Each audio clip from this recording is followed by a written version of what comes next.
you doing, Matt, man? Welcome. This was something completely unplanned. This beef came out of. I wish this could be on better terms, man. Test. Yeah, we can hear you. Yeah, we can hear you, man. Hey, You're live on what's air. up, guys? How you doing?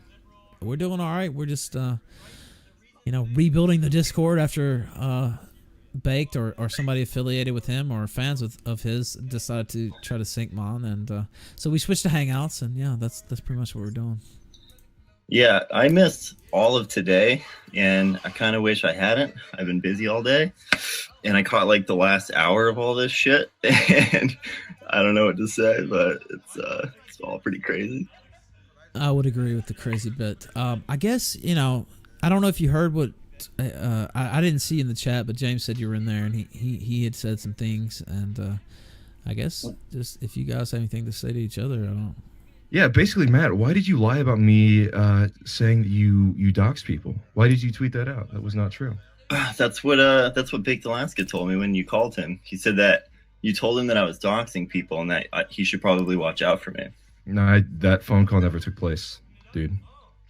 That phone call literally did not take place. And I would never say that you doxed people. All I had said to you, I didn't even talk about this with other people. All I said was that apparently doxing went on in your server, and you had allowed it to take place. I never said you were part of it. All right. Well, like, how many people are you telling that? Because like, it sounds pretty gay. Because like, that doesn't happen. Like, you know that doesn't happen. I don't do that. Matt, I saw the screenshots of the former admin of your server confronting you about allowing him to be doxxed, and you saying that you didn't want to start any problems, and so you just let it happen. So you're talking about Mimberle, who thinks that somebody else posting his picture and then deleting it is me doxing people. No, I never. Again, we're not saying you dox anybody. I'm not saying you dox anybody. Well, not Monday Matt. Anybody. Excuse me. I guess they're equal almost at this point. But Baked Alaska just accused me of doxing for posting screens from his Discord. So I guess people have different. Yeah, that's definitions. not doxing. That's not doxing. All right, I'll just. And even if the other thing took place, I mean, that's not doxing either. Posting somebody's face? It's posting a private server. Yeah, but posting face pics obtained without consent of someone who doesn't post their face, doesn't use their real name, that constitutes doxing, in my opinion. I don't know. What do you guys think? What does the panel think here? If someone doesn't use their name, doesn't use their identity, doesn't use their face publicly, someone else finds pics of them and posts them in a Discord server, is that keep in mind that the person that we're talking about was in my private server with all of us for like a year, and we all posted our own pictures all the time. Yeah, but he never consented to having his face out. That's the difference, right? By the way, let me say this. I will say I could see how somebody would call that doxing, yes. I could see how somebody might interpret that as doxing, but I think it's a stretch to say it's malicious in any way, shape, or form. Now, some people just say doxing. It's not doxing unless they post address, location and stuff. I mean, I don't know. I'm kind of sympathetic to the argument that if you're posting somebody's face that doesn't want their face out there, that's posting under a different name. That's probably maybe a light dox. Like a long time ago. Like, by the way, let me say this: Nick Fuentes wants in the stream. Is that okay with you, gentlemen? Yeah. All right. Is that okay with you, James? Yeah, go for it. We just can't talk about business. I don't even know what business y'all got going on. Like, this is. Yeah, totally let me grab a sweatshirt. I'll be right back. It's all right. Cool as shit. Why is James like talking shit about me? What the Dude, fuck? I have no idea. Like, this whole stream is about Baked Alaska. I don't even know what's going on. Like, I don't either. We just want to. This whole stream started with. This was a stream to laugh about Baked Alaska's thought. Dude, I caught the end of it, and it was fucking hilarious. Like, and that was it. And What do you think of it? They tried to raid my Discord, and like that was all we were doing. Matt, you're friends with Baked, right? You would say you were friends with Baked. So what do you think of him getting cucked twice in the same night? I don't know. Like I said, I was busy all day, and like I guess the stream was really entertaining, but I missed all of it. Did you catch anything from yesterday from his stream, or he was yelling at his chat and shit? What about that? What do you think of that? Well, I think that chick is crazy. Like, yeah. that woman that he's with, I don't know what the fuck her name is, but Erin, she's like, sweet Erin, that's her like name. a crack whore. Like, I do not I do not avow that in any way, shape, or form. Are you saying you disavow Sweet Erin? Yes, Jesus Christ.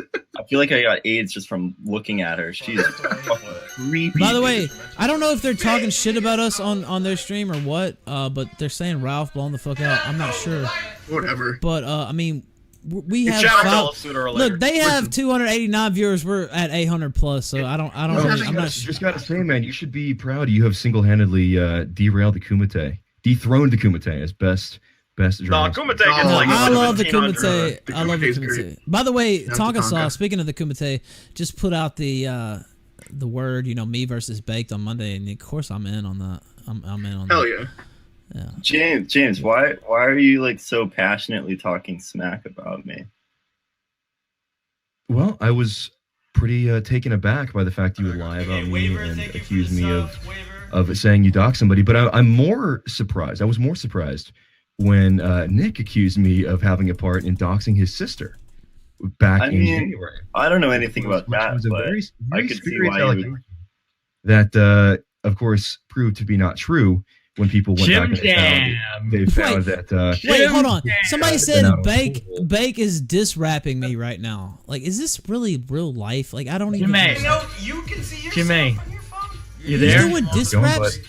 I just don't even. James Allsup. Been a long time. I think the last time we spoke was on a China number one. Nationalist Review, I believe. That's right. No, it's true. It's been a while since we spoke. Nick, how's it going, man? Good to talk to you. Going well, Mr. Ethan Ralph. How's it going with you? It's going good, man. The Killstream's booming. What can I say? Yeah, no, I'm here to kill. I heard somebody was talking smack, and I had to get came in. up as like a little side issue. We were already streaming about Baked, and then James come on. I actually thought James was kind of talking shit. Our to me, Syrian so Discord got exploded. yeah, and then they raided our Discord, so we had to switch to Hangouts. It's been a long night. Let's just put it that way. But yeah. Anyway, if you gentlemen, have anything to say to each other, that's kind of why we had you here. No, well, I just think it's funny how there's this thing going on between James and Matt. I just think it's funny how James bring up the accusation from back during the split, and I find it comical because right now our lawyers are actually discussing those accusations, and I don't know if we really want to get too much into that, but I believe that our side has yet to hear a response from your side after we cleared all of that up for you, because we sent the necessary documents, DMs, Discord messages, et cetera, which actually prove that your allegations are kind of bullshit, but Really, because we have the again, and we can't exactly get into the down and dirty specifics here, so to speak, because it is a pending legal matter. But the fact that your sister's docs was on poll back in December is pretty indicative of the fact that that it did not happen as a result of the business split, right? Yeah, but you see, if you actually looked at the tweets, I didn't actually say that you doxed my sister. What I actually said, and here's you were kind of smarmy about it, and you said that it was my buddies, right? The buddies. Right, that's right. Here's the details, which I think seem to escape you. You're all about meme ideology, but the details, devil's in the details. If you actually looked at what I tweeted, what I tweeted was that that my sister had been doxxed, and not only that, but that your buddies on the Discord were asking for information about it, and your moderators allowed it to happen. And actually found out that that fat loser Meme Brulee who moderates your Discord, he actually told one of my friends, that he acknowledged that people were talking shit about my family on your server, that people were asking for information about my family on your server, and he ignored it. And he deliberately ignored it because he said it didn't violate the rules. And so that is what was referred to in the tweet. Let me hold up. Let me say one thing. Baked Alaska's talking all this shit. I just want to tell Baked one thing because I know he's listening right now. Dude, we forgot about you about 20 or 30 minutes ago because we got, more interesting shit going on. I know you're dropping diss raps. You're a failed fucking rapper and you're a completely pathetic person. I don't know. I'll go back later and listen to your diss tracks, sir. Put it on SoundCloud. Maybe I'll check it out in the morning. I really like how the stream started where everybody was just like, we like Baked Alaska, but we think he's making a terrible decision, and this is like, fuck him. I'm just saying, fuck him. We'll check back in later. We got real shit going on. We're only 700 views ahead of you right now. So anyway, I just wanted to say that in the super chat. This is the best timeline from you are EVN. Thank you. Go ahead. Now continue. I didn't mean to break that up, but I just wanted to respond to Baked. I know he's dropping hot tracks over there on his stream. So yeah, go ahead. Well, yeah, but anyway, I think the broader point that we continue to see is, here we are. What is it?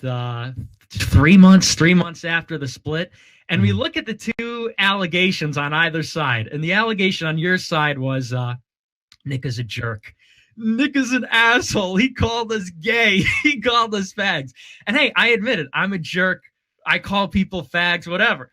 My contention was you were not doing your work for the company. And tell me how many full 2-hour episodes with a good co-host have been produced of Nationalist Review since the split? How many episodes of the James Allsup Show for America First Media have been produced? Because I think if you'll find, and I'm sure maybe you'll see a huge surge in traffic after this stream because people will go and look into it.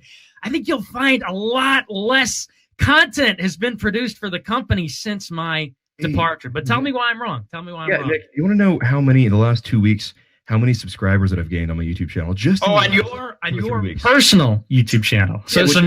Which has a reach, by the way, that is what is now 230 times larger than yours. Which again, it's a nice diversion. But if you'll recall, you worked for a company. You were on a team, which was America First. Okay, we were owners of a team, America First Media, and you made videos for your own personal channel, for your own personal gain, but not for the company. And we see the behavior continue through today. Hold on a sec. Go ahead. The thing is, look, I'm perfectly content with the way things are now, where you do your shows every day, and your shows are really good. I think you do good shows, and that is where you succeed, and that's what you are, you excel at. Now, I am better at pre-scripted content, at the video making process, at creating these videos that are 10 to 20 to 15 minutes long, and that have a lot larger reach. And what do we see? Your shows, they get 600, 700 live viewers. That's excellent. Okay, you do very good content that is pro-American, pro-nationalist. We disagree on some points, absolutely, like we disagree on the Syria strike. That's fine. What do? I spend 4 to 5 hours making a video, 3 to 4 videos a week, sometimes 5 videos a week. Like last week, I had 5 videos, and excuse me. And my videos get anywhere from 60 to 80 to 100,000 to 300,000 views. Okay. Yeah, and that's it's really adorable when you whip out the numbers like that. I would say, because it indicates reach. And look, Nick, you were better at doing. I think it indicates that you better do live content. That's you make this like anti-SJW content. Like if anybody goes on your channel, in order to break a lot. Well, first of all, what was that whole Bitcoin scam about? You're peddling these scams. You're peddling all this. I'm not peddling these scams. But buy my Bitcoin, Nick, like, are you mad that advisory stuff. And that's number one. But then number two, advertise on my show. Number two is. No, I don't have advertisers. I actually don't have advertisers because I like to have independence and freedom in what I say. But and so do I. Look at the videos. The funny thing is, Nick, my advertisers do not. Feminists aren't funny. Feminists are fat. I mean, and it's just like embarrassing. And to return to the what's point, embarrassing, Nick, is that you return these points, but you haven't actually watched any of the content. Because if you actually watch the content, what you would realize. No, you obviously don't if you think it's just basic anti-SJW stuff, because if you actually watched it, what you would see is that there is always a deeper message. It was always brought back to really deep stuff from down. if you don't want to watch it, that's fine. You don't have to. That's good. I don't watch your show. Well, it's fine. You don't want to watch my stuff, that's fine. I don't want to watch your stuff. That's okay too. Well, I mean, let's just scan through. We have let's see. We have taxpayer-funded obesity boutique. March for our stupidity. Responding to about the gun control debate. Do you think gun control is a topic not worth discussing? Obviously, you haven't watched these videos, Nick, or otherwise you would see SJW's shut down school play. That's a video from a month and a half ago. To return to the fundamental point here, we can talk about whether your content. Look, I think you're doing a great job. You want to have a lot of subscribers. You want to be a YouTuber, and you want to, make the 10-minute videos about SJWs. Great. God bless you. You're doing very well.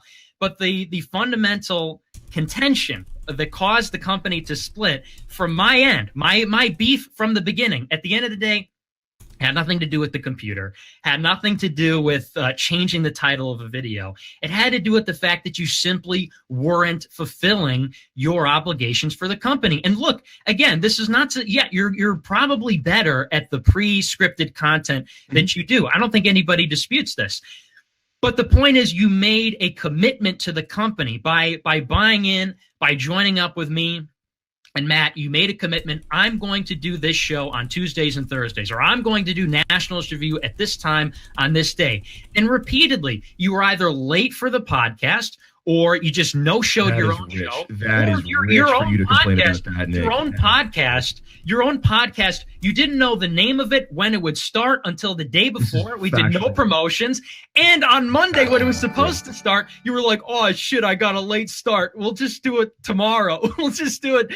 We'll just release it tomorrow. It's unacceptable. Unacceptable. It's so rich for you to complain about that. And look, Nick, if you think you are a great business manager and you are, an expert employee manager, you want to work with other people, find a partner, because I guarantee it's going to be very difficult for you to find one at this point, because there are a lot of people, and this is another thing that I did while serving as the company, was acting as the liaison for people who would come to me with complaints. Not trat thoughts. Nick, is Lauren Rose your friend? Is yes. Facebook your friend? Yes. Okay. So then you're obviously not principally opposed to the whole trad thought thing. But you have to understand. There's a big difference. Go ahead. Stop talking for a second, and let's finish fleshing this out. Go ahead. Let's hear. I think it's very rich for you to complain about me missing or being late for a few shows, when, if you recall, what was it, the entire month of October, I think 3 out of the 4 times you were at least 1 hour late, and I was sitting there with pardon my language, but my dick in my hand for an hour, waiting for you to come on and join me for the podcast. So look, that's simply not true. That is just simply not true. I have the texts from like the last 5 episodes of the show where it was like, you were out drinking and you texted me at 1 a.m. the night before. Can we just do it at like 5:00 p.m. as opposed to we usually do it at noon? I have the text. That may have happened once or twice. Yeah, sure. You want to play trad thought liaison? The other funny thing is that you act like I just would no show on Tuesday and Thursday. There were some times where I couldn't do the show. This is absolutely true. You would DM me during my show, which was an hour before yours. Sure, Nick. I was a full-time college student taking 18 credits my last semester. Then don't make commitments that don't make commitments that you can't keep. Nobody has a problem with you do a lot, and to not, because we did used to be friends. I want to relate to you on some level here. You were you were pretty incredible in the sense that you were a student, you were doing this YouTube thing, and you took on a company, you had all these you had a relationship, you worked out. I mean, you had stuff going on, essentially. And that's fine. But then you can't go and make commitments when there's money on line. And then here's where it became a problem. It's fine and well, like if you miss 1 or 2, every time that you did it, I was like, that it happens. It's fine. I understand you're busy. But then I go and say, hey, look, I need $500 for this computer. I think it should be a company expense because it's for my show, which has raised the majority absolutely of company money through live streams and everything else. And then you and Matt want to make it out like I couldn't afford it, which I totally could have. Like I'm like, oh, please, can I have some of your private money? No, and that was not what happened. So that's where it becomes a problem. Right, but that's not at all how it happened. At the beginning of the stream, you said it wasn't about the computer. Now, of course, it is about the computer. No, that's not what happened at all. The computer was the flashpoint for the greater issues. The messages that were posted after this whole thing went down actually confirmed that. Where we came back the next day, we took a few hours to talk about it.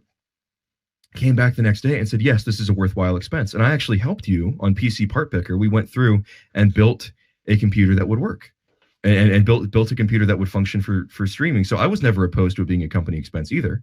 And so were you offered to sell me your parts for 95% market value? There was a graphics card that there's a 2-day-old graphics card. But that wasn't the only option. Computer parts, Goy. I'll sell them to you for just 95% market value. It's the special America First deal, don't you see? I mean, and everybody who knows anything about being frugal while trying to run a business is so stupid, right? I mean, we're trying to be frugal, save money while running a business. You sound like a faggot, dude. Shut the fuck up. Hey, Matt, did you get fired from your parents' credit card company yet? Yes, I've got fired from all the jobs. Nice. Then when we're talking about business, how about you stay in your corner and let Nick and I continue our conversation here? Sure. All right, let me interject 1 second to be a completely shill bastard and interject with my low IQ super chat interruption. I'm gonna read all these and you guys can respond as warranted. Problematic White Knight says James's idea of content is playing video games for 10 hours. Blood Crystal says, thank you for the entertainment. God bless you as well. Twisted Sprite, who is a dear, I love her, she's great. She said, best kill stream ever, but I miss Nora too. I love you, Nora, if you ever listen to this. Brosov 8T7 said, lazy happa degenerate James getting knifed to death. Problematic White Knight says, James just called Lauren Rose a trad thought, but endorsed crack whore Aaron. Imagine that. Problematic White Knight again said, yeah, I mean, I don't really think he did, but. And I didn't call her a trad thought either. No, that was James. Anyway, James, would you hire me? One more, and then I just like letting you guys have at it. James, I need a job, dude. Could you hire me? Let me give you this last one for Matt. Do you want to clean my garage for me? I would love to. How much will you pay? Wait, one more, and I'll get out of the way and let you guys That's say whatever. Great. Problematic White Knight says Mean Brulee is a stupid fat fuck piece of shit. And then go ahead. All right. Well, James, I mean, why would you bring family up? That just seems so low. Low blow indeed. Oh, that is rich. Well, it's funny because I will get accused of these things. Like Matt will accuse me of lying about him being a doxer. Nick and then will. So you talk shit about somebody's family? What the fuck is wrong with you, dude? I'm not going after anybody's family. We're not going after anybody's family. That is of course what Nick. It's just really it's wrong. What the fuck is wrong with you, dude? Yeah, that's why I haven't targeted anybody's family, Matt. What? That's why I haven't targeted anybody's family, dude. Matt. Turn your fucking bass up. I can't hear you. That's why I haven't targeted anybody's family, dude. Matt. Are you really just trying to be a Chinese knockoff of Richard Spencer? That's a good meme, actually. That's a hot take. Yeah. No, I mean, Richard and I aren't, we haven't worked together in a while, actually. I wonder why. Maybe because you're a fucking retard. I thought Richard was supposed to be the retard, Matt. No, you're the retard. Compared to Richard, okay, you're the retard. You're a Chinese knockoff. Thank you. Nobody needs you. The retard that has graduated college, never been fired from a job, and here I'm getting banned by the guy who can't hold a job for more than 3 months. That is rich. I get fired from all of my jobs. I suppose you deserve a point for consistency then. Yeah, it's pretty consistent. It's better, more consistent than you. You fucking put out content. This is why you fucking lost your company, because you did what, 3 fucking shows? No, man, I'm the one that lost my company. Oh, you're the one that lost the company. Yeah, right. I'm the one where I put in 3 months of work and have nothing to show for it. Right, because America First is totally not your label. No, it's James and Matt on Libsyn. They have I think about 10 episodes of content on. And look, James. Well, you know why we have 10 episodes. Nick, you know why we have 10 episodes on Libsyn, because you stole our Spreaker account. That's because you want to know why though? You want to know why though? And number one, not confirming or denying any of that, and you accuse me of that. But you want to know why? You want to know why? Because after the split with the company, people say oh, Nick got fired. Wrong. We were all equal owners, and I still actually own 33% equity. And after you and Matt tweeted out, we've decided to move on from Nick Fuentes without having reached an agreement with me.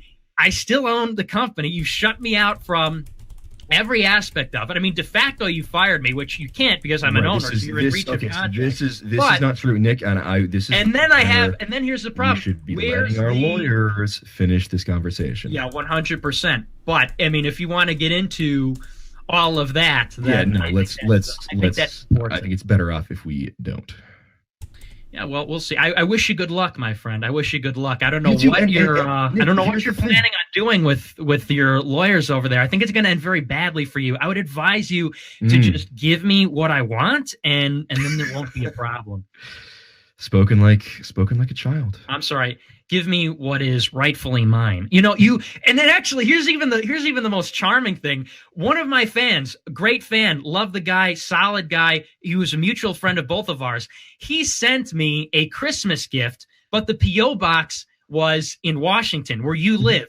And you have seized it. You refuse to send it to me, even though he has pleaded with you. Please, it was a very special gift I wanted to give to Nick, and you've stolen it because you refused to send it to me. You're being very silly. But that just goes to illustrate how low you are. It just goes to illustrate how low that you go. That you want to illustrate that it is an ongoing litigation, Nick. Serves to illustrate that when you're litigating, right, you don't just start mailing people things. You don't start mailing the opposition things. Right. It's sitting wrapped. You'll get it back, Nick. You'll get it back. You just gotta be a little bit patient. Yeah, we'll see what happens. We'll see what happens to the guy. I think you ought to be ashamed of yourself. I think you ought to be ashamed of yourself. I hope you're really pleased with the choices you've made, the decisions you've made. I absolutely am, sir. You and Matt, by the way. I got to say, Matt's another real winner. Here was a guy who, and this is what really blew me away about the whole thing. I don't know if you know this, but me and Matt go back to childhood days. I know his family. We grew up together. We were in the same Model UN team. I mean, I know this guy like the back of my hand. He forced me out of my own company, his old childhood friend, to side with you, who he had never met. Never met face to face. Never shook your hand. Yeah, it goes to show that you're a couple of rats. It goes to show that it goes to show that you should really reconsider how you treat people, and especially treat people who you're involved in companies with. Right, when you're dealing with people who you're involved in a business relationship with, sometimes communication is going to be tough. Sometimes communication is going to be difficult. But that doesn't mean you just blow up and start calling names and start freaking out and start demanding things. When you are in a business relationship with people, you're going to have to negotiate. You're going to have tough conversations. And the fact that your childhood friend Matt, would side with me and remain a controlling partner in the business should be indicative to you that you should really consider how you treat people who are your allies, how you treat people who want to be your friends, how you treat people. What did I do to deserve that, James? Because I called you a fag? Was that it? No, look, that's enlighten me. You say the way you treat people. Elaborate on that. I would encourage everyone to watch the video that I did at the time where we showed some of the DMs. We showed the way you were talking to Matt. We showed the way you were talking to me. It's Nick, you're a very talented content creator. But I found personally that you're very difficult to work with in close proximity, and that is okay. I'm difficult to work with if you don't do your job. I'm the easiest person in the world to get along with if you do your fucking job, and then when you don't, then you get called a fag. And I think, but maybe I'm out of line. Maybe I was out of line when I called you gay. But I think I don't care about the names, but I'm just saying the fact that your childhood best friend. Or one of your best friends from childhood would side with someone who they had never met, like you said, is indicative of the atmosphere inside the company. Okay? Yeah, because I called you a couple of fags. No, I know. I had it coming. I had it all coming. You attempted to steal my brand, and then you didn't do enough work to really make that convincing. No, you stole my property. You stole all kinds of stuff. But you're right. These are accusations that we should not be making over the internet. That's the punishment. So, you view it like everybody's out to get you. Nobody's out to get you. I don't feel like everybody's out to get me. I think I have a very sober and clear-eyed analysis of what happened, which is you weren't doing your job. I yelled at you and Matt, and then because of that, I was forced out because I yelled at you for not doing your job. But we always start in the middle of the story. Nick is difficult to work with. It went swimmingly for a long time, but then you started missing your shows. You started showing up late. And then we had a problem. So we got to go all the way back to the beginning. It is funny because you were showing up for shows consistently late earlier in the year. Twice. Like twice in September when we were first getting started. And you consistently for months and months couldn't get it right. And look. Couldn't get it right, Nick. I was the one producing the show. For anybody who's even producer of the entire program. For anybody's even confused about it, just take a look at what you've produced for America First Media since the split, and I think it's pretty clear for everybody to see who is in the right and who is in the wrong there. Yeah, for the company that you own, where you say the James Allsup show is Monday through Thursday. Yeah, 8 episodes. Last one's in February. Nationals Review every week. What if you missed like 4? The last one you did it with a friend of yours from the Discord. The one before, you just start streaming stuff from your YouTube channel on there. And you know, you had a real. We used I one like show that for you had Eli Mosley. That was before the do. whole thing happened, Nick. It was That's before what the thing happened. And by the way, you've done interviews with him before in the past as well. No, I haven't. You know, you want to talk about consistency and production levels, and that's fine. If you want to manage your own channel, your own brand, your own station, and get on people about being consistent, you have more than enough right to do so. However, you don't have any authority to tell me how I need to be consistent or how I need to do shows. In full disclosure, we did miss a couple shows over the past few months because I was traveling across the country for the month of March at different events. I was at the Identity Europa conference, which went very well. It was a very highly successful conference. We had speeches from Jared Taylor. We had speeches from Sam Dixon. I myself spoke. Patrick Casey spoke at that event. And we used some of those speeches, yes, as content for the show. It's difficult when you're traveling across the country to also set aside, you know, the 8 hours requisite or whatever to do a full prep, to record a show, to produce a show, especially when you don't have the recording equipment mobile. So yeah, we used speeches. You know, I gave a speech at Northwest Forum. I gave a speech at what was it? The IE conference. I am going to be giving another speech here in the next month, and we may use that for an episode. It's fundamentally, at the end of the day, Nick, it's my company, right? And it's my content, my show. No, I can decide. I believe we all own a third of the company still. Why don't you guys ask the chat? If the chat thinks it's Nick's company, press 1. If you think it's James' company, press 2. Yeah, that can go. On that note, let me interject with some. I mean, people paid money to get these shots in, so I'll read a few of these. You were roboting. Yeah. Oh, monumentally fucked. Mr. Roboto. Okay. All right. Well, go ahead then, and I'll stop. but no, I mean, look. At the end of the day, it's an internal drama. It's between you and me, and I didn't even want to make it public. But that just goes back to no. Let's go back and let's think about did the Periscope, Nick? Whomst went ahead and like I said, let's go back, because if you recall, when we were in the middle of the dispute that lasted about a week, it was me. I received an email, which it was unbeknownst to me because it was 5:00 on a Sunday night. An email was sent to me at some time in the evening on Sunday night, and within 3 minutes of that email being sent, I see on my timeline on Twitter, America First Media is moving on from Nick Fuentes. Well, you know, and I saw that. I said, well, that's news to me, but you and Matt wanted to embarrass. It wasn't enough that you, no, really, because think about it. And before the email that was sent to me was like, well, we could do it this way. We could do it this way. There are a number of options. We could go here, but we don't think it's a good idea to work together. And it's like, I would have been fine to handle it behind closed doors. Honestly, I would have been.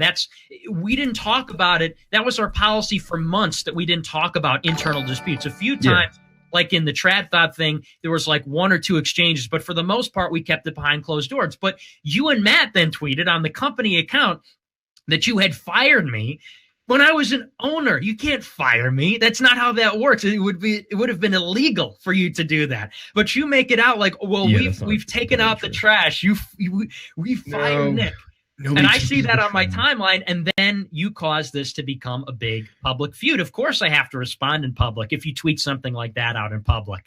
And you guys are saying, well, we tried to handle it very amicably and all this. Yeah, not when you try and make it out like what's happening is the way you wanted to. Yeah, it wasn't the way that you wanted it to go down. But I think if you recall that week, there was a 4 or 5 day span there with attempts to communicate being made and not responded That's to. Simply, yeah. They were all from me to you. Me calling Matt, me leaving voicemails on Matt's messaging machine. Entirely untrue. And that's just, I have all the records on my telephone. So do we, and so do our lawyers. 100%. Okay? Yeah, and we'll see what happens. Hiding behind your lawyers. We'll see what happens. We'll see how that that's called works being out a for you. Litigator. That's called not perjuring yourself. Yeah. No, I think you're hiding. It's called not committing perjury. You're coming up with you're coming up with these bullshit defamation charges. Brother, good fucking luck. I really hope hiding behind the lawyers works out for you, my friend. I don't think it'll work, but it's just, I'm not even personally against you, because I don't even see you as somebody with a whole lot of agency. I see you as not even intelligent, like mover or shaker. I see you as a merchant. You sell your SJW videos and you want to be famous, and that's about it. And so I don't even have, it's like, I don't even really hate you. I don't even really, Matt it's a little bit different, but with you, I don't even hate you. I don't even think about you because I don't respect you at the end of the day. I don't think you're very intelligent. I don't think you have a lot of agency. And at the end of the day, I think everybody understands that I'm smarter than you. I make better content than you. And we'll see what happens. Sure. But I wish you the best of luck. But I wish you the best. And that is why your channel's languishing at what, 12,000, 13,000? Well, let's look at the Patreon. Why don't we look at your Patreon, which has been collapsing? Tell me, what are your numbers? Actually, let me pull it up right now. I think you're at 39, and then I'm at 230. But hey, no, keep talking about the 200,000 MAGApeed anti-SJW. You're a real champ, Mike. Again, I don't think you've watched any of the videos, because if you had, you would see that there is a deeper narrative contained in each one of those videos. And I can go video by video and explain this to you. Sure. For example, the video that I did today about the male feminist apologizing for being male, the end of that video was a defense of identity and a discussion about how you should not feel ashamed of a white identity. Wow. The Islamophobia being worse than terrorism was again a critique of multiculturalism. The intersectionality video was quite good. Wow, dude, that's so deep. Well, you just have terrible judgment, dude. I mean, it's like the few times that you do go off the reservation, you have Chris Cantwell on your channel. I mean, it's the decisions that you make. I just can't make. That's not an endorsement of views. Okay, you're intelligent. Sure, big guy. A big intelligent guy like you, certainly that having a someone on to debate is not a endorsement of their views. Great optics. You're sitting around with Chris Cantwell. The one time you go off the reservation, you host Chris Cantwell. I mean, it's like, and I had to laugh because I saw these two things like the day before, like literally the day before Eli Mosley stolen valor scandal. He was on your podcast, like a day before Chris Cantwell starts posting things on Gab where he's like threatening the children at the gun rally. He's on your channel, and I just have to laugh. It's like, and those people, I won't work with those people every again. time. What's Nick, that? Nobody has ESP. Nobody has the ability to perceive into the future. And when people make mistakes like that, they become persona non grata. I think I do. I have great intuition. I have great instincts, generally speaking. Having nobody who wants to work with you is not the same as having good think instincts. it's not nobody. I think it's not nobody. I think actually a lot of people want to work with me. The Youssef kid, right? You got some random college student on your show. I think it's funny how you picked the one example, because before that I had JF on my show. I was on Worski. I debated AIU. Faith Goldie's a friend. Lauren Rose is a friend. Millennial Matt's a friend. I was on Baked Alaska. So I mean, you Hitler can did point nothing to, wrong guy. and Hitler actually, is your idea of great optics, Nick. even the people who think you're, even the people who you like suck up to and you kiss up to, even like Richard Spencer, who it's like, Richard, we have to clear the road because Richard Spencer has to get through it. Do you remember that at Charlottesville? Even him, I saw him at CPAC. We were not having good relations, and we picked it up in 30 seconds, and he told me that he doesn't even like you. He doesn't even like you, you Hoppa Downey, because nobody keep it likes up, bud. Keep it up. That's fine if Richard doesn't. We built back. I'm not going to comment on things that you're probably making up. Somebody said this about you. It's very high school, Nick. Oh, really? Because who is coming to me during the trad thought thing and saying, Lauren Southern says she's going to unfollow you. Brittany Pettibone is telling me she's very mad at you. You fag, you white knight fag. You are the trad thought liaison. I think that's a very good encapsulation of your role. We have Downey, which was a good meme. Chinese knockoff Richard Spencer, I like. Okay. And trad thought liaison. I think that's a good introduction to the collection. But keep that up. That is fantastic rhetoric there. You just can't stop getting owned, my friend. You're getting knifed. It's the gloves are off. On Nationalist Review, I wanted to go for the jugular so many times. You should have. Making your retarded takes. I think you should have, because then it would have been much better to look back on when you turned out to be so fantastically wrong, like you have about Syria. Oh, it's a one-time. Here we go.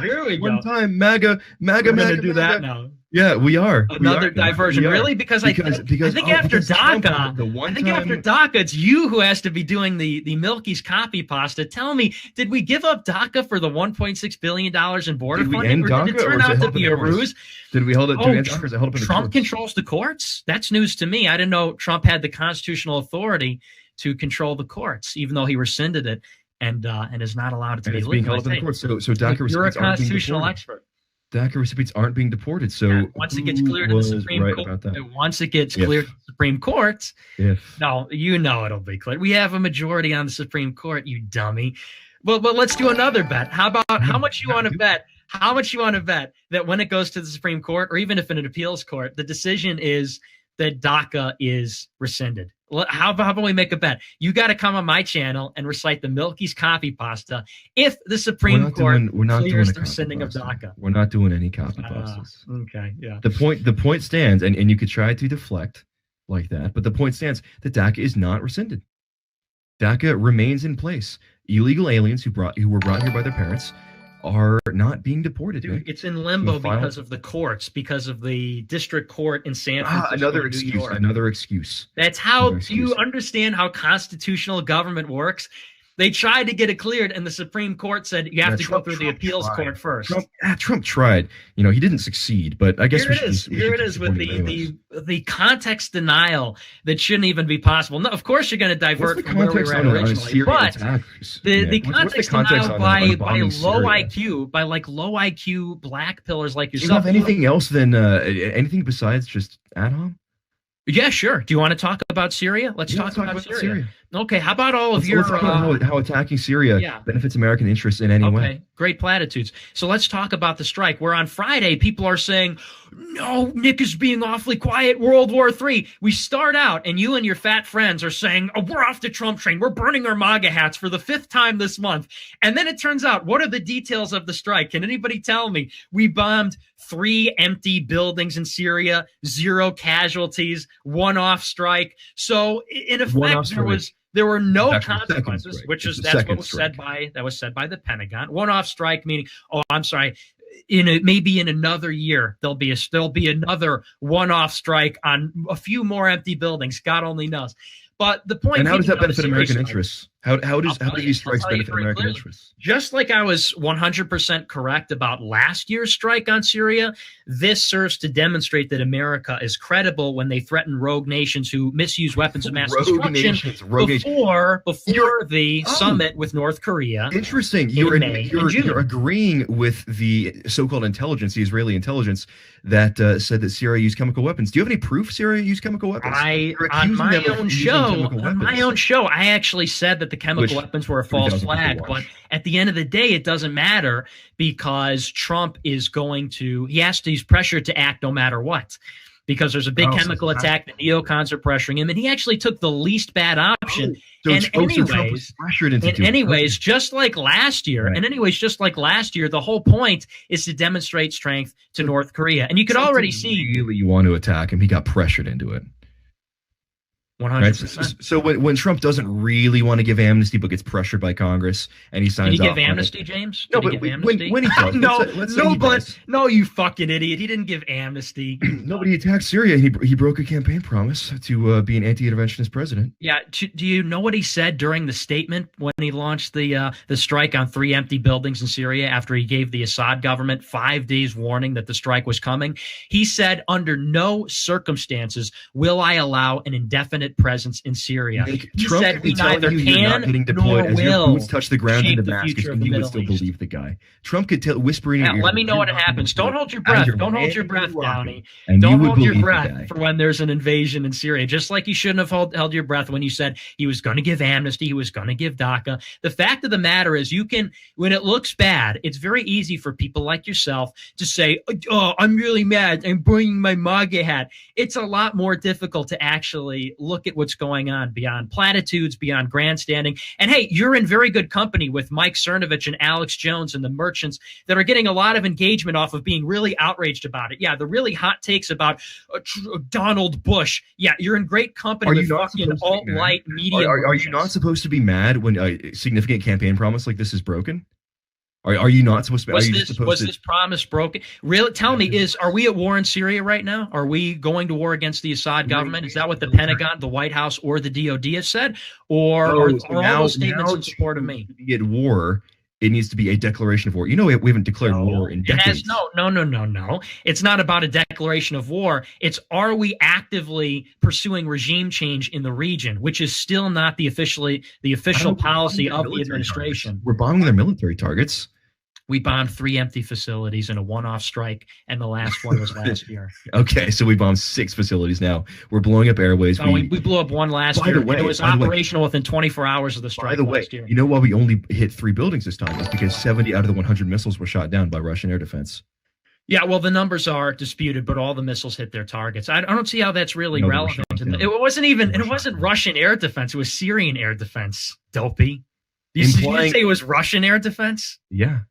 Yeah, that's kind of a big difference, you dummy. The Syrians blew those missiles out of the sky, not Russia. If Russia did it, it would have been an act of war.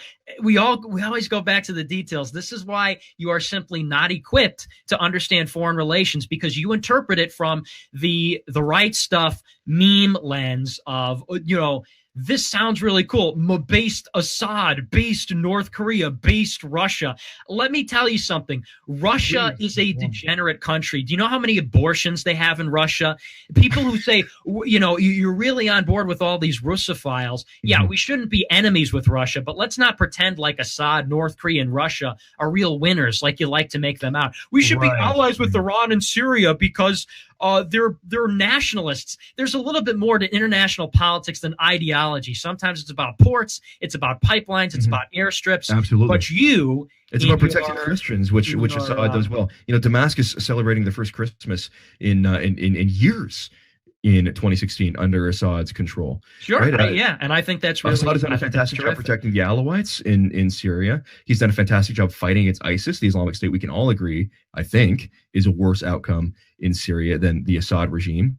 I think you should also realize, Nick, that when you're talking about international politics, especially the Middle East, you're talking about the best of a bad situation, right? You're talking about having people in power who are not ideal, right? You're never going to get your ideal guy, but you're going to get the least bad. Yeah, and Assad is absolutely the least bad option we have in Syria. And we don't even disagree on that. But of course, you have to resort to these platitudes, which that we both agree on, that Assad protects Christians, that the Middle East, sometimes we have to side with a secular dictator. You have to resort to these talking points, which you probably heard on the right stuff, just like all your memes, which we both agree on because you know nothing about the specifics. You have no original thoughts of your own.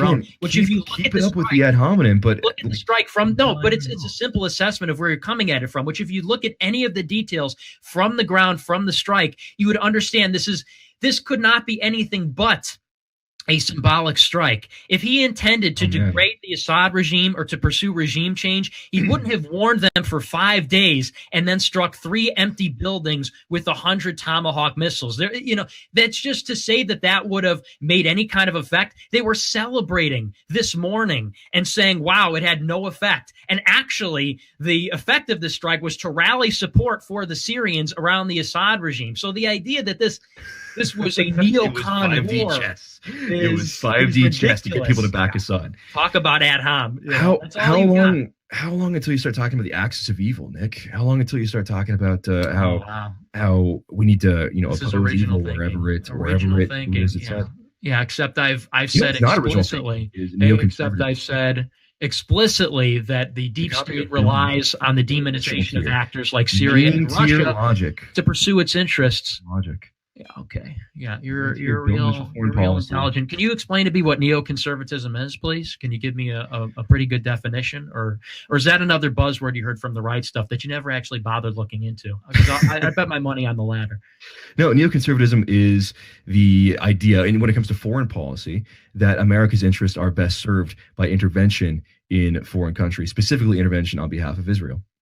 Yeah, okay, that's bullshit. Neoconservatism originated from the old left in the 1960s, who actually originated with Trotskyists, which is very important as to the genesis of the idea, because these were people who were hard on communism, but they were left-wing. And the key point here is that they wanted to spread Western ideas in foreign countries. If you read Krauthammer, if you read Crystal, if you read Pearl, Wolfowitz, Rumsfeld, if you read anything that they were saying, the strategic end to be served in intervention, it wasn't just about intervention, it was about invasion and the imposition of Western and American values. Nothing close to that. Nothing close to that. No, of course not. Nothing close to that is happening with a limited one-off missile strike on 3 empty buildings in Syria. But you wouldn't know that because you don't know anything for yourself. You rely on other people to feed you information that's already been pre-chewed and it's spoon-fed to you like a little baby with Down syndrome. And that's why you cannot decipher what's actually going on in the region. This was not a ground invasion. This is not. You need 200 IQ to understand that attacking foreign regimes is actually in America's best interest. You need to be a really big brain, 250 IQ plus, to understand how attacking the Assad regime, which again is the bulwark against ISIS expansion in Syria, is somehow beneficial to American foreign interests. Yeah, except that the strike did not degrade the Assad regime in any way whatsoever. And that's, if you read anything from actually that happened on the ground, this had no impact. This was theater. And anybody who doesn't believe it's theater, they either don't know what's happening or they're too stupid to see what's happening. You know, again, 3 empty buildings, 0 casualties, warned 5 days in advance. Who conducts a war like that? The George W. Bush went into Iraq with 450,000 personnel in a surprise after a decapitation strike after taking out 70 sites in 7 hours. The idea that this is the beginning of a war, we gave them 5 days notice, we're going to attack 3 facilities. I'm not wild about the strike, but to not understand what was happening there. But you have to support. You have to show for Trump because you don't have your own independent ideology. Your career has been based around supporting Trump, and that is the launching pad. And by the way, according to the Russian Defense Ministry, Syria repelled the attack with air defense systems made in the USSR over 30 years ago. So yes, it was Russian missile defense technology. No. Yeah, it was sold to the Syrians, but it's a big difference whether or not Russian technology was used by the Syrian government or the Russian government. And operating that, you are sadly you're a very dumb person if you think it's a trivial difference to say the Syrians did it versus the Russians didn't. If the Russians didn't, it would be a much different situation. And I'm sure everybody, even people who disagree with me, will tell you that. Even people who call me a neocon will tell you it makes a big difference whether Syria or Russia did it. Yeah, there's a lot of that. Yeah. Well, I know by the way, over the past 1.5 years, Russia has fully restored the air defense system of Syria and continues to improve it. So Russia is in charge of the expansion and maintenance of the Syrian air defense. This is from the Russian General Staff issuing a statement, quote, "A few years ago, we refused to supply S-300 air defense systems to Syria due to the request of some of our Western partners. Taking into account what happened, we consider it possible to return to this issue, and not only with regard to Syria, but with regard to other states." So this is actually going to lead to Russia selling more weaponry to so-called rogue states. I saw that. And that's actually a good thing. That's actually a good thing that they're selling more air defenses to Syria. Because I'm in support of the Assad regime. But I also am in support of the president, even if he does a strike that... So you're in support of the president attacking the Assad regime, but you're also in support of the Assad regime. It sounds to me, Nick, like you were just afraid to criticize President Trump because you realize that is what your entire brand has been based on. I criticize the president. Brand I criticize the president on supporting Trump. This is a great grandstanding. But actually, I criticize the president. Whether it's immigration, whether it's the tax plan. You can talk over me as much as you'd like. But for anybody who watches my show, and there it is, more of that. For anybody who watches my show, then more interrupting. It's only about 4,000 or 5,000 people. Understand that if anybody looks at the facts, they know it's just simply not true.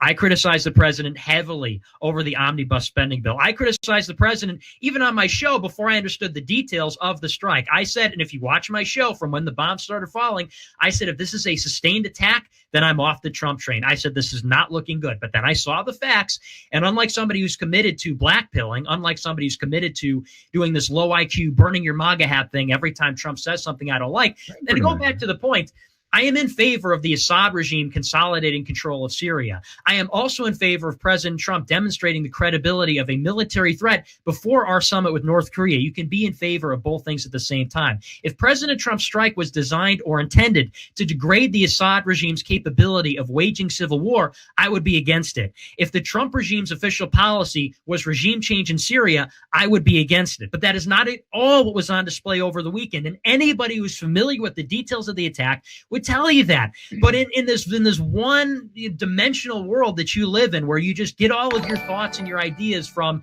the right stuff, and there's some fine people over there, but you just get all the memes, the jokes, the thoughts, and everything. These kinds of nuanced 250 IQ takes are simply impossible over there.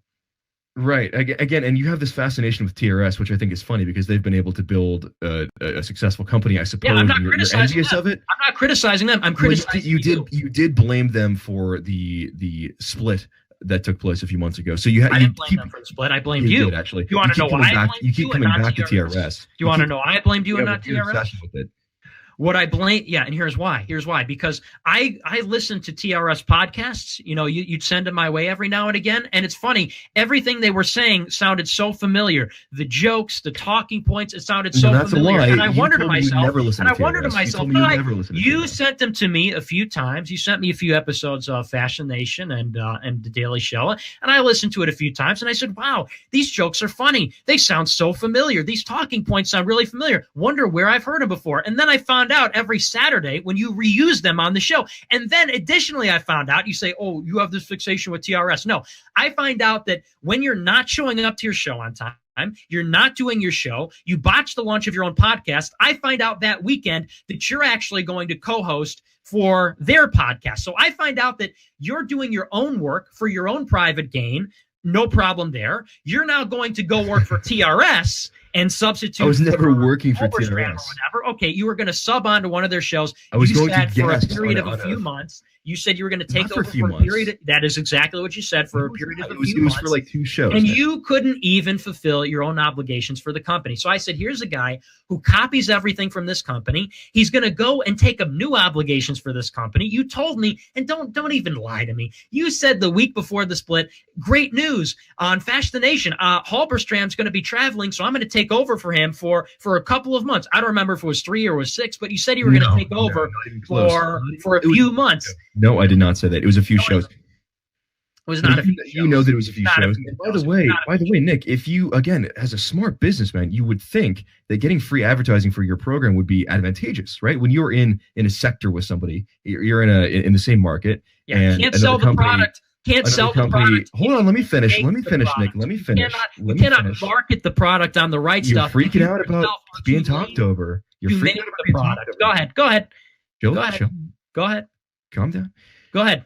Let's hear it. When you're in a business market, right? Let's say Coke, right? Let's say Pepsi offers to put Coke products in front of all the Pepsi vendors for 3 weeks.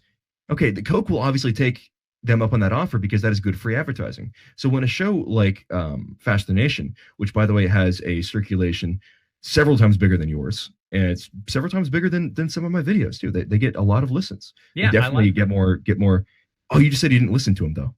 So you like them? I like them personally. Yeah, I had McFeels on my show for election coverage. I like them. I don't listen to podcasts, which you know, but I know you rely on these kind of silly cheap debate tactics because you're getting killed. But go ahead. So you don't listen to podcasts, but you were listening to enough podcasts to know that I was apparently stealing. Yeah, because you fanboy and you send either you do listen to check out this podcast to hear where I get my thoughts from. Yeah, we see the cheap tactics. But go ahead, finish the point. No, we see that you are being disingenuous about whether or not you listen to podcasts. But anyways, there it is. Okay. So I go and I say, okay, I'll do a couple shows for you guys, right? And in each one of those shows, I will advertise like I had done before in the past when I guest hosted FTN.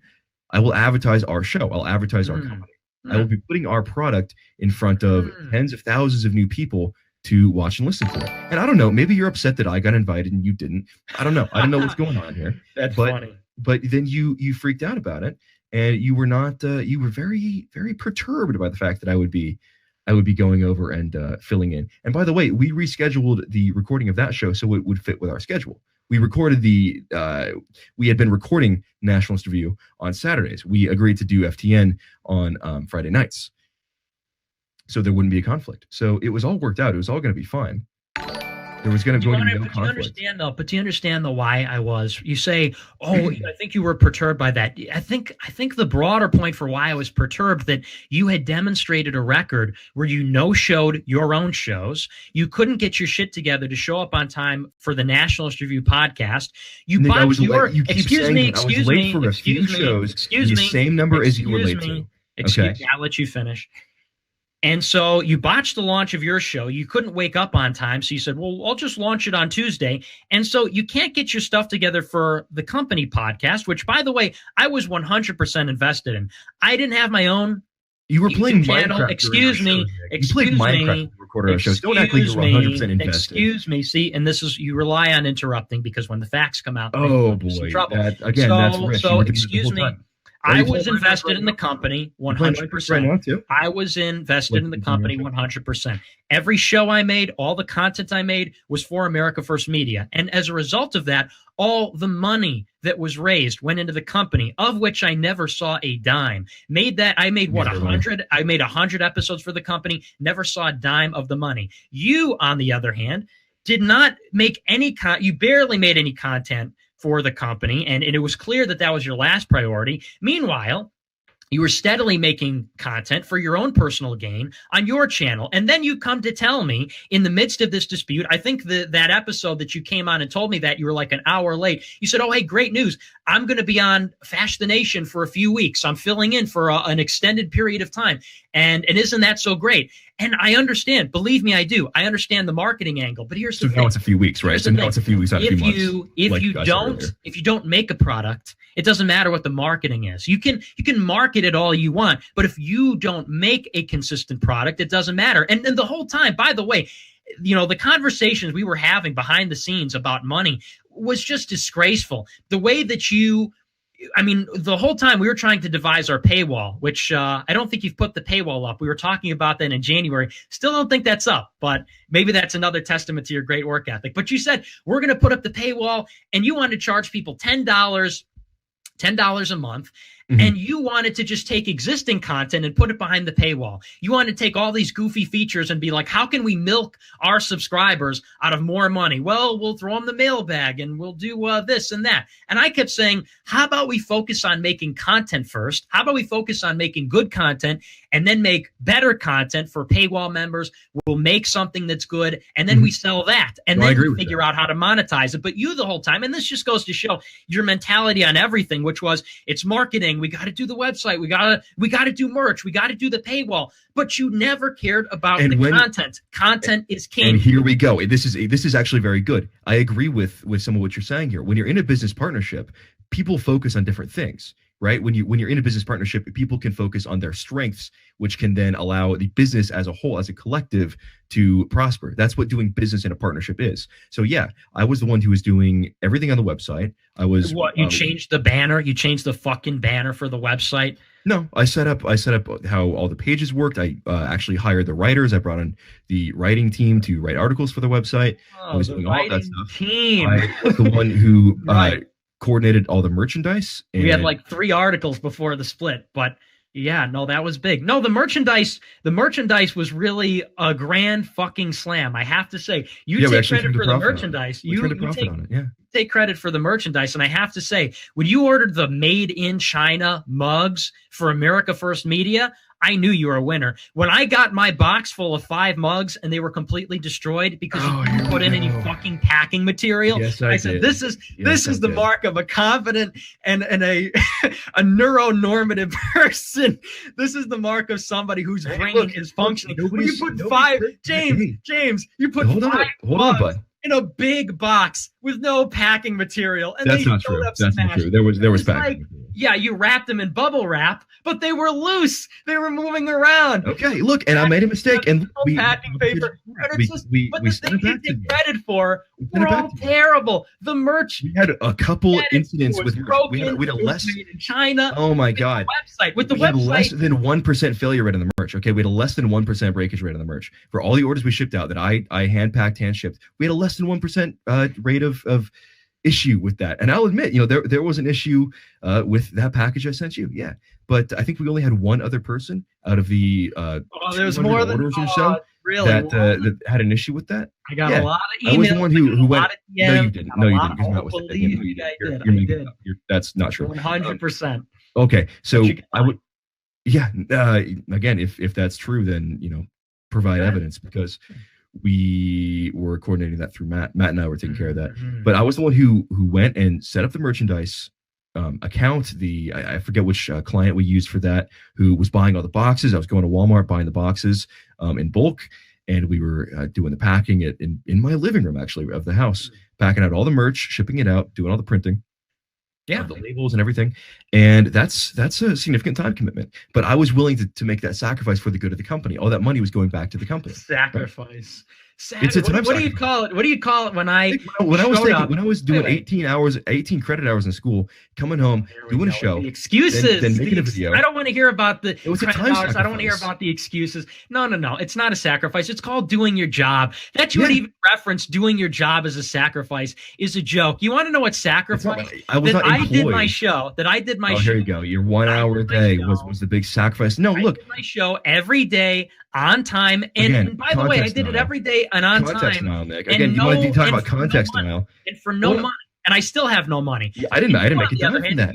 And you throughout the company, this is another rich thing that I thought you did. Throughout the company, you wanted the company basically to revolve around your personal life. When we said, where are we going to start up a studio for the company? You said we should do it in wherever, because that's where my girlfriend lives. We should live it here because that's where it's close to my girlfriend and it's close to Richard Spencer's couch. That's not true. And I can sleep on Richard Spencer's couch. That is not true. Or we should do it in Washington State because I want to live in. That is not true. No, please give me a break. I said Virginia. Give me a break. Yeah, you said Virginia because it's close to where your girlfriend lives, and because I can sleep on Richard Spencer's couch. And then eventually you said, actually, Washington, because I would like to live here. I would like to live here. And then not only that, but in another way you did it, because initially the way it was going to work was we were going to have the money for the company, and it was like we weren't expecting to turn a profit not expecting to turn a profit. We weren't expecting to take any money for ourselves for a while. And this was talked about in August. When we all got on that group call, we said, it's going to take some time to build up a supporter base and build up capital. So we probably shouldn't expect to make any kind of money in the first 3 or 4 or 5 months.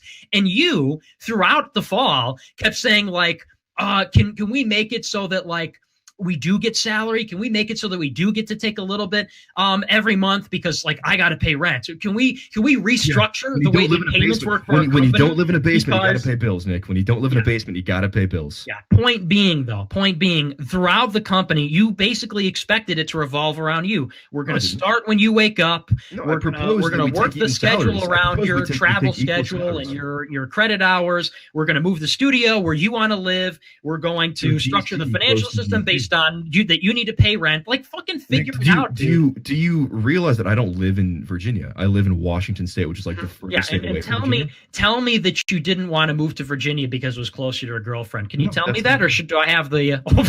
Okay, actually, you know what? Actually, because you got yourself banned on Twitter, so many of the messages don't even exist anymore. So that's another great decision making thing from James Allsup, where you go full 1488 on Elliot Hamilton. And get yourself banned from Twitter. Yeah. Brag about how I was banned by Twitter, and that's somehow indicative of a failure of me, Nick. That I actually fought against the people that we're trying to fight against, and I received punishment for it. A real hero, and look what the end result was. Now you make a real splash on Gab. The point is, we demonstrate on YouTube, demonstrate a clear pattern of bad decision making on your part. I mean, that's what I seek to do here. Call me an asshole. Yeah, fair enough. Sure, people call me that all the time. It's true. I'm abrasive. I'm Italian. It's part of my nature. I'm very combative. I don't deny this. Mexican. Yeah, also Mexican. Yeah, and you want to bring out the chopsticks too? We're going to talk about ethnic. We want to compare 23andMe's. We could go there, bud.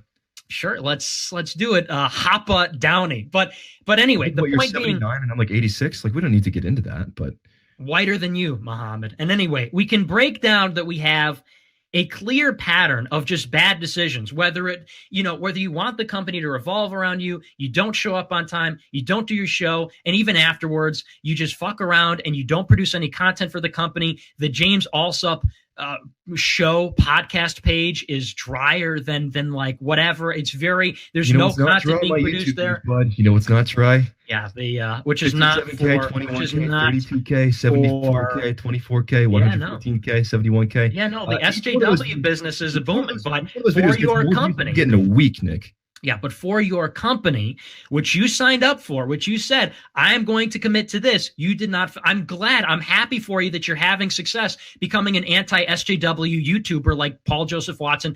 Congratulations. You don't watch the content. Congratulations. But Nick, if you're too you made a commitment, but you made a commitment to your company. That's not on me. You made a commitment, you fail in your commitment, and then there's just all these bad decisions. Cantwell, Mosley, and just all this other goofy stuff.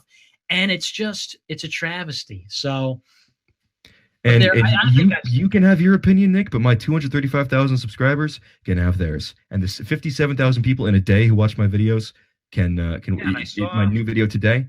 I saw some of those subscribers that I saw some of those subscribers that met you in Washington for your little meetup. I have to say, when James Allsup subscribers are sending their people, they're not sending their best. They should check out the Stop Being Fat part of your Discord. My 230,000 Discord, people, whatever. Yeah. And it's a real great lot. You had to change your live stream title, because you wanted to go full fash with Mike Enoch on the Serious Strikes. You wanted to go full Drumpf BTFO. And I think the title was something like Drumpf BTFO, and you had to change it. You're lying. I said, is it over for Trump? And you had to change it because your MAGA-peed followers were what like, I did no. This is so stupid. Jimmy's off the Trump train now. No, that's not at all what happened. What I did is when Mike came on, I changed it to say featuring Mike Enoch to reflect what was going on with the show. All of my subscribers are thin. I've never seen a fat person watching America First.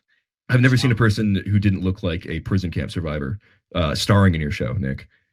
Gain some weight. Gain some weight before you start talking about physique. It's that I'm skinny. Gain some weight before talking about physiques. No, you're right. You're right. You do have a superior physique. I will say. You were a little chunky for a while. You got back on it. I will say. I would watch the beard, though. We're starting to see it in the face. We're starting to see it in the eyes. The drunk live streams, I have to say, that's the one thing that's holding you back from the peak of your physical prowess is the drinking. But me. At least I am old enough to drink is a thing there. And yeah, so sometimes you're hitting me because of my age now. Sometimes we go out and have a couple drinks. Nothing wrong with that among friends. And I'm thankful that I have a good group of IRL friends, whether I'm in Seattle or Pullman or Spokane or wherever I am, to go out and have some fun. Yeah, no, it's great. It's great. I'll beat your ass, you dirty fucking chink. I'm sure you would, Matt. What are you, 5'4"? Yeah, and I'll beat your ass. Come after me. I want I'm James. coming. I want 110 pounds. I want him to kill everybody. I want him to kill all of the content creators so that he could have sole domination and just not produce any content. That would be, I think that's the future we can look forward to. No, look, Nick, here's the thing. You clearly have a deep-seated and visceral issue here. Okay, I don't hold anything against you. I think what you did, accusing me of being involved in your sister's doxing, was fucking despicable. I think you realize it was despicable what you did. But I'm not gonna let that determine how I operate the rest of my life, how I continue on my career doing this. Okay, you say it's despicable. You have to feign outrage. You have to feign outrage because it is. You know that you're full of shit. I've never doxed anybody, and for you to accuse me of being part of that is sick. Okay, doxing him and his buddies, right? Okay, I mean you can dance around it all you like. People can find it. Africa. Here's the thing. I don't see any benefit in continuing to fight with you, and continuing to keep up this beef, and continuing to take shots. There's nothing in it for either of us. Who there is a benefit for, who does stand to benefit, is AWM, it's Haaretz, it's Forward, it's all of these other magazines that would love nothing more than to see people who are on the identitarian right, the nationalist right, whatever you want to call it, tear each other apart. So I am fully prepared at this moment. Set the lawsuit stuff aside because that has to continue. That's amazing. Okay. Hold on a second. Hold on a second. All right. Okay. Finish your point, and then we'll. Yeah, I'm fully prepared to what is it? A détente? I'm forgetting the French military word for it. Sure. Yeah. To set things aside and to move forward and not continue any sort of public sparring like this. Yeah, no. Because neither of us stand to benefit from it. It's not good for anybody involved, not good for anybody politically. And I think that if we're going to move forward as rational individual adults doing our own thing with our own we should act like our own business models, each other's families. Yeah, I think. Matt, I think it's just. I think it's really rich. You want to do podcasts? You want to do live talk about each other's families? Let's get all like legit. Matt, hold on. We're trying to. James is trying to. He's trying to get points as the adult in the room because he just got crushed. No, I'm trying to say that Nick, I don't want to keep fighting with you. You're a phony. Keep doing your live You're a phony. What you're telling me right now is, hey Nick, the minute I can stop defending my theft of your company and your goods with lawyers, can we be cool because it's hurting me? I mean, like this is not hurting me. Not hurting me at all. Let's have a détente. Let's ignore the fact that you basically worked for free for the company for months. So did I. I didn't make any money either. Yeah. Tell me, who has the passwords? Who has the passwords to the bank account or the PayPal? Fucking tell me that. So you're gonna tell me, we're basically gonna hold the money and Christmas gifts from your followers. Oh, your Christmas gifts. Oh no. We're gonna hold all this stuff hostage, and also we're gonna try to coerce you to stop using your logo.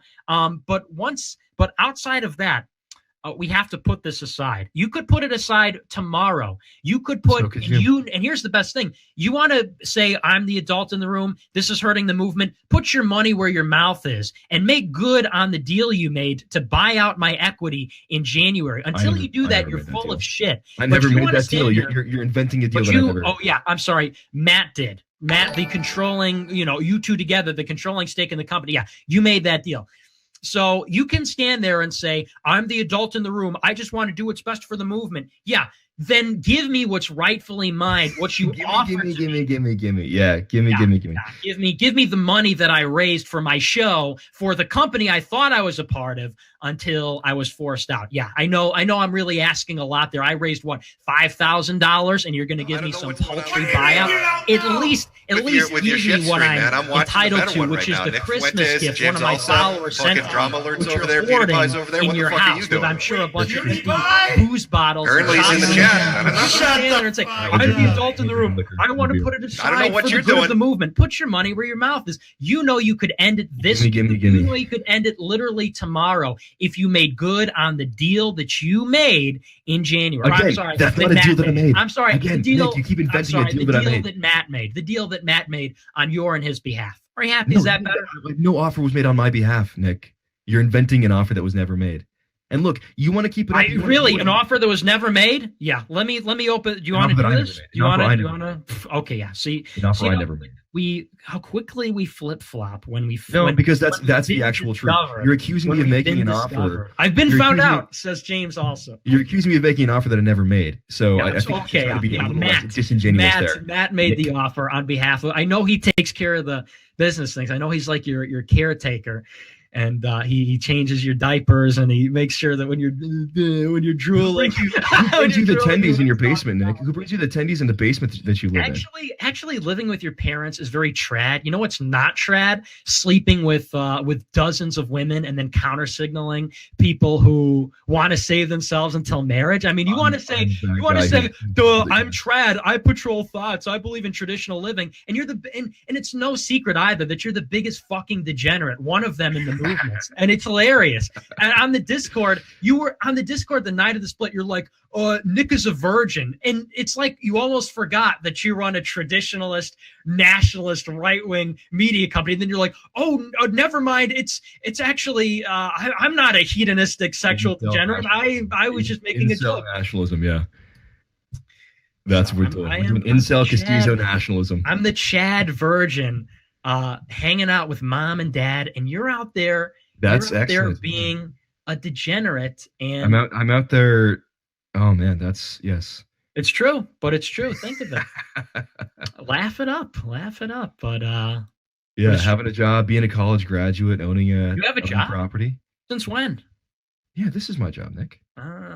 This is my job. Making very good money. doing it. I'm very thankful for what I'm able to do. Merchant man. Yeah, I know. Yeah. Having an income to be able to pay for a wife and kids is degenerate. I know that's what a lot of your apologists were saying. What was that company? Let me pull it up right now so we can. It's line in your pockets. It's Trade Genius Academy. Yeah, fuck everybody who makes money, right? Everybody who makes money is degenerate. 50% off of Trade Genius Academy, and but it's not. It goes beyond. Like, people do this was the thing that really blew me away. It's like, it's almost like you like me in terms of Knicker Nation, in terms of my fan base. You're probably the one that does the most for me in this feud, because you just make mistake after mistake. People have advertisements, people do like 30-second ad reads, but you dedicated like a whole video to trying to sell people something. And it wasn't even one thing when you do your VPN thing, which I understand, like, that's a great product, but you did it for a scam where it's like you pay $2,000 for some fat schmuck to tell you to like buy Bitcoin.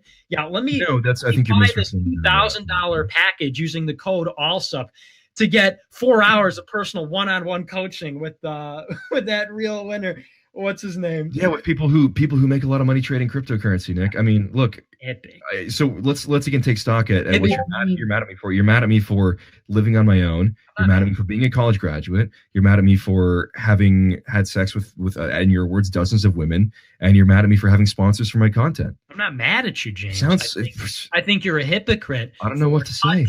For tut-tutting traditionalism, and meanwhile you believe in white Shinto because you want to trace your roots back to your ancestors. Because maybe they think they'll let you in if you call it white Shinto and you get to eat sushi with chopsticks. I mean, you're just a hypocrite. You don't believe in anything that you say. You say you're a traditionalist, but then you don't actually. I don't use that label. I use the label nationalist. I say I'm a nationalist and an identitarian.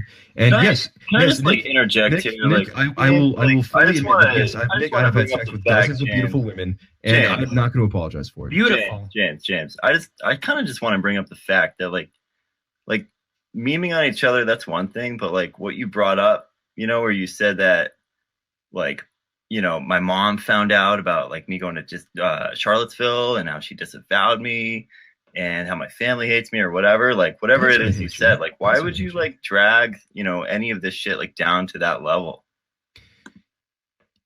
Matt, you made very serious allegations about me regarding doxing. What were they exactly? I can pull up your tweet again if you want to be pedantic about it, but you know what you said. Whatever I said, like, you bring my family into this, like, what's up with that, dude? Like, it's so wrong. I wasn't attacking your family. Nobody was like talking about who your family is or talking about you're using like leftist talking points, and you're like making up allegations that I dox people when that's not true. I never made up allegations you dox people. The claim from the beginning. But like, how can you defend the fact that you like talk shit about my family in that situation? Like, you're redirecting here, Matt. Let's address the doxing thing first of all. Okay, let's address the doxing thing first. All right, we'll try to justify that. Yeah. I can read you the DMs. You want to read the DMs off? Did you block me on Discord? No, my last account got banned because you and your faggot meme relay friend banned my last account and took down the World Politics server. I control Discord and ban World Politics now. Yeah, I was the mastermind behind that. I'm in there at Discord. Oh, it's you and your friend meme relay. It's so low that you would bring family into something like this. We're the ones who pull the levers at Discord company, Matt. Check on. I mean, you can avoid the question altogether, but it's just super low that you would bring the conversation down to that level. How can you justify that? How can you justify that? You keep saying that over and over, Matt. So here's the screenshot that I have from your conversation, where you said, "I don't know what else to say. It would maybe be best if you not deal with me or Inner Heaven anymore." Meme Relay says, "Yeah, if your loyalty is alive with someone who has doxed me and is unbanning a bunch of doxers, I'd say that's a good idea." And then you say, "Whatever, dude. Merry Easter. I'm just trying to keep the peace with everyone." And the context of this is, of course, after Meme Relay was doxed in your server, and then he messaged you. He doxed himself. Dude, he doxed himself. No, that's not what happened. Yes, it is. Somebody else posted his Facebook. I've known Meme Relay for like a year and a half now. You've known him for like 4 months. No, somebody else posted his Facebook pic. He did not want it up. Somebody else. Why? Not me. Somebody. Right, and then you're the admin of the server. He goes to you to talk about it, and you say, "Oh, I'm not going to do anything about it." Matt, face it. You allowed people to face dox other users in your server who did nothing to deserve it, and you did nothing about it. Dude, I was on a live stream and all that shit was going down. Like, I'm not the top person in charge. You were DMing back and forth with him. Currently, obviously, you were watching what was going on. Obviously, so, like, for what somebody else did, that gives you precedent to talk shit about my family. That's not what I said. But what you said about me, and again, I can find the tweet. You have no argument to justify something like that. Keep saying that, Matt. I'll find the tweet you put out about me, where you said that I was a mentally challenged Barbie doll. You said I was a mentally challenged so Barbie. Low. Like, why would you drag it down that low? What the fuck's wrong with you? Why would you drag it down that low first, Matt? What are you talking about? You said someone with Asperger's. Okay, you're attacking. Yeah, you fucking have Asperger's. I'm not lying. Where's the lie? I don't. Yeah, you and me relate both have. I don't actually. Yes, you do. Fellas, remember to take it back, to harken back. Remember in Charlottesville, we were all together. James was at Matt. I was with Steve. We were all there. Baked Alaska was there. We were all together. We were there to protest the destruction of our cultural and white heritage in Lee Park. Mm-hmm. And we ended up in McIntyre Park. And we went back to my and Steve was actually Steve's hotel room, but we hung out there and we watched on the television, as Trump said, there were fine people on both sides, and we cheered and we supported Baked Alaska when his eyes were hurting, and we supported Millennial Matt when he was doxxed. We were all hanging out.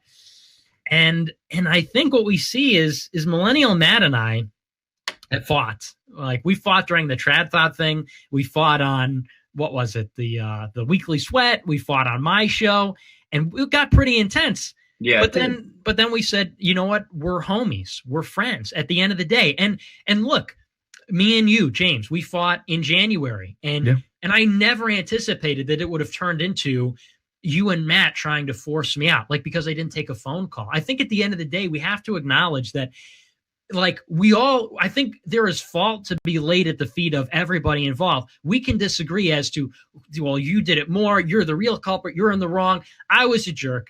There were some issues with you not doing so much of the work.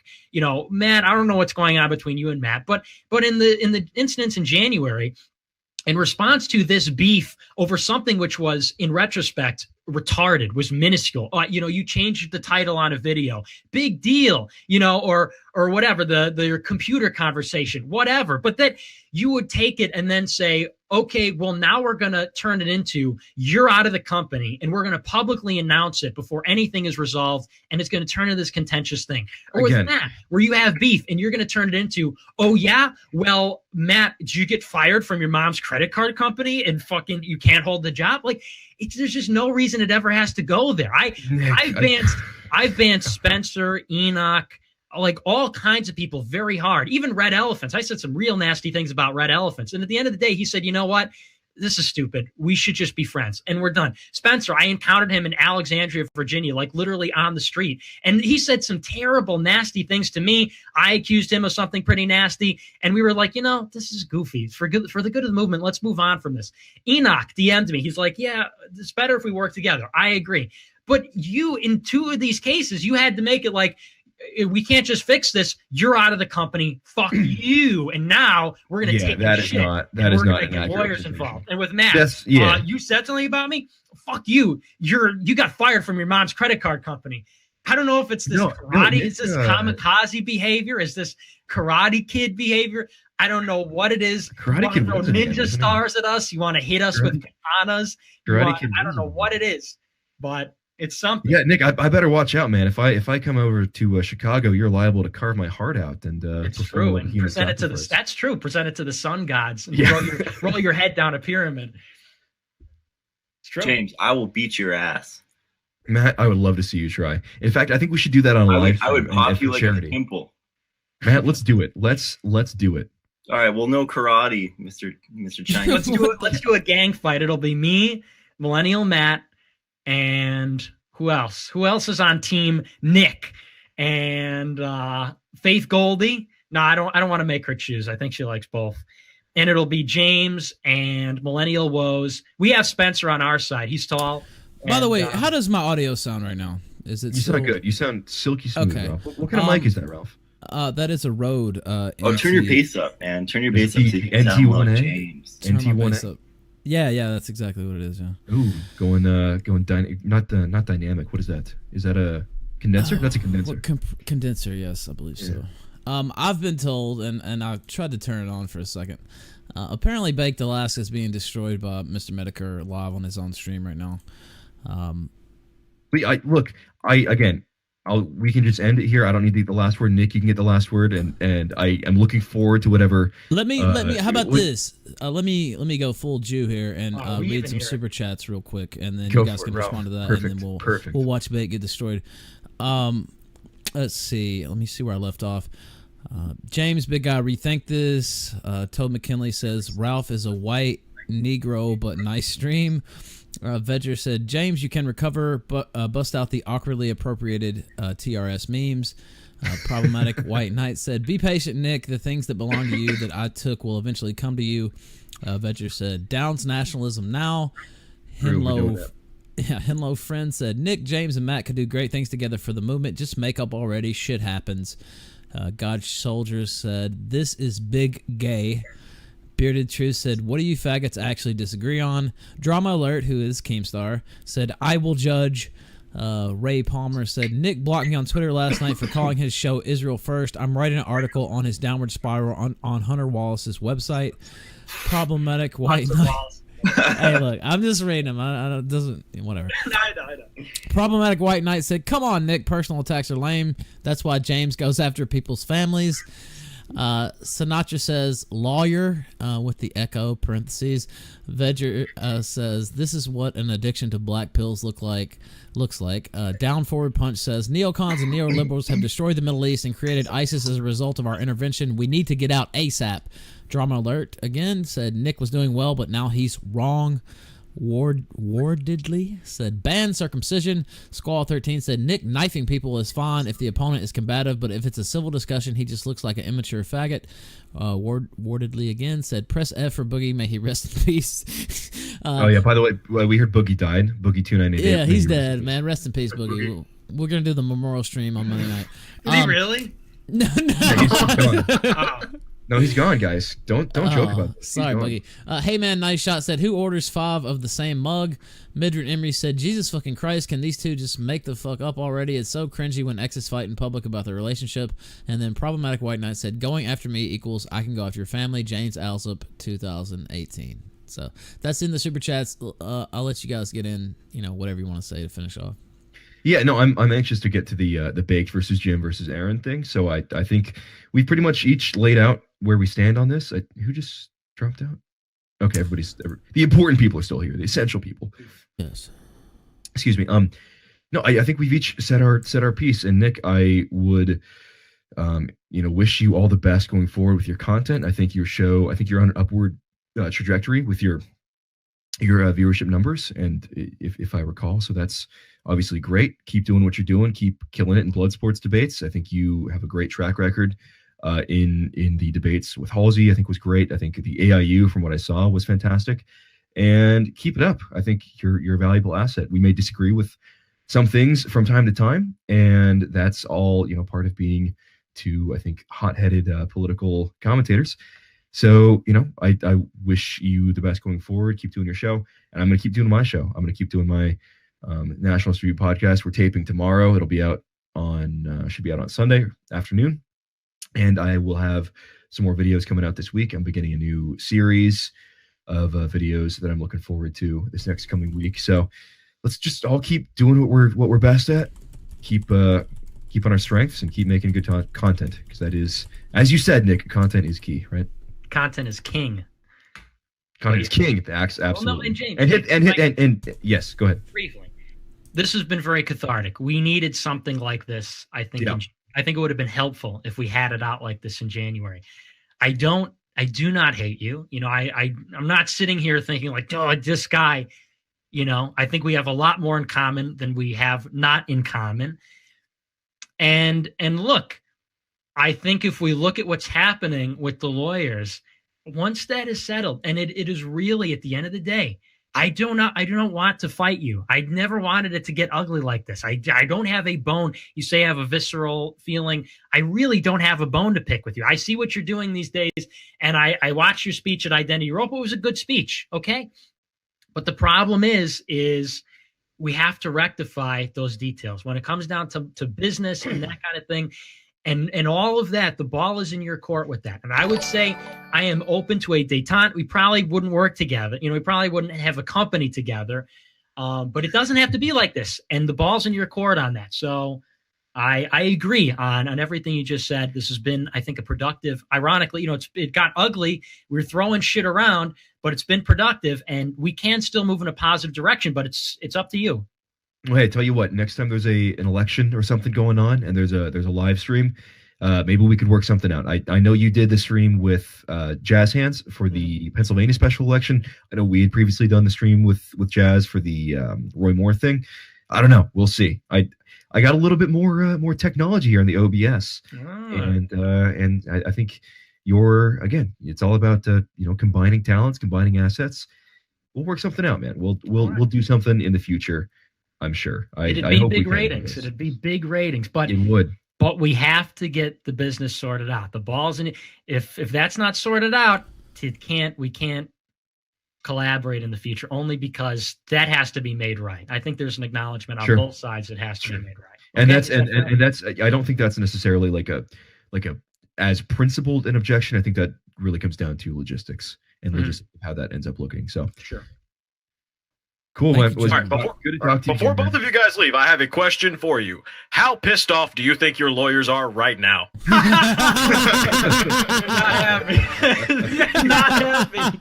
This cannot be good for that. Well, I think we both kind of played ourselves here, Nick, because now we're going to be paying by the hour to have them listen to this shit show on the stream. God damn it! They can listen to the entire thing. That'd be great.